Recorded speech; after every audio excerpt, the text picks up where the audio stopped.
नमस्कार, मैं अबरारुल हक रहमानी। आप देख रहे हैं नेक्स्ट 9 न्यूज़।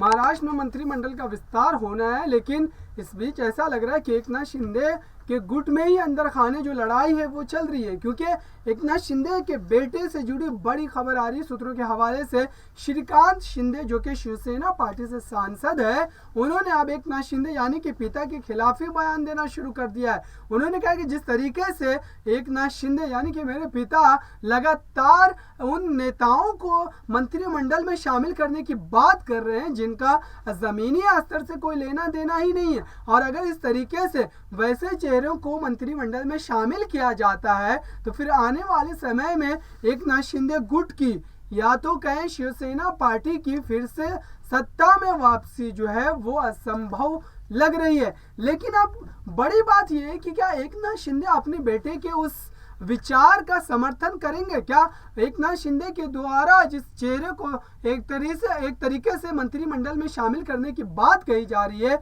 और उसका विरोध जो है उनके बेटे श्रीकांत शिंदे के द्वारा ही किया जा रहा है, तो अब क्या श्रीकांत शिंदे और एकनाथ शिंदे के बीच जो है एक तरीके से कहें तो विरासत की लड़ाई जो वो जारी हो गई? क्या एकनाथ शिंदे के बेटे श्रीकांत शिंदे ये चाहते हैं कि उनके पिता ने जो एक तरीके से साख बनाई है महाराष्ट्र की राजनीति में, अब उस साख को लेकर के जो विरासत वाली राजनीति है वो श्रीकांत शिंदे करने लगे? क्योंकि अभी कुछ दिन पहले ही उन्होंने एक बड़ी बगावत की थी उद्धव ठाकरे के साथ, और इतने दिनों में ही उनके बेटे ने जब इस तरीके से बयानबाजी करनी शुरू कर दी तो अब क्या एकनाथ शिंदे को ये बात समझ में आएगी कि बगावत क्या चीज़ होती है? और ऐसा लग रहा है सूत्रों के हवाले से खबर जो आ रही है कि श्रीकांत शिंदे अपने पिता एकनाथ शिंदे यानी कि महाराष्ट्र के जो सीएम एकनाथ शिंदे उनके खिलाफ कोई बड़ा फैसला लेने जा रहे हैं। जी हाँ, अंदरूनी खाने से ये खबर आ रही है। अंदरूनी खाने में जो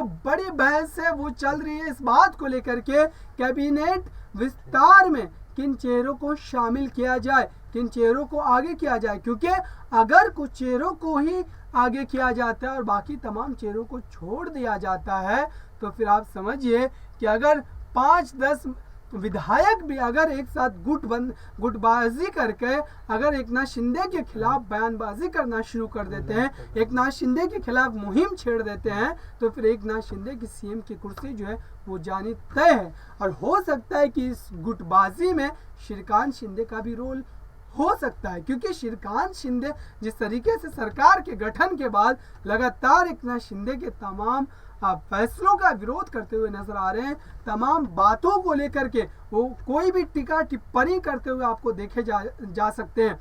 लेकिन श्रीकांत शिंदे के लिए बड़ी मजबूरी ये कि अगर अभी वो बगावत के आसार जो दिखा रहे हैं और बगावत कर भी जाते तो उनके लिए अगला जो ऑप्शन है वो क्या होगा? उनके लिए अभी मुसीबत है और उनके लिए मजबूरी भी है कि वो अभी एकनाथ शिंदे गुट के साथ बने रहे, क्योंकि अभी एकनाथ शिंदे गुट को जो एक तरीके से चिन्ह मिलना है, पार्टी पे दावेदारी जो है उसको लेकर के चुनाव आयोग, सुप्रीम कोर्ट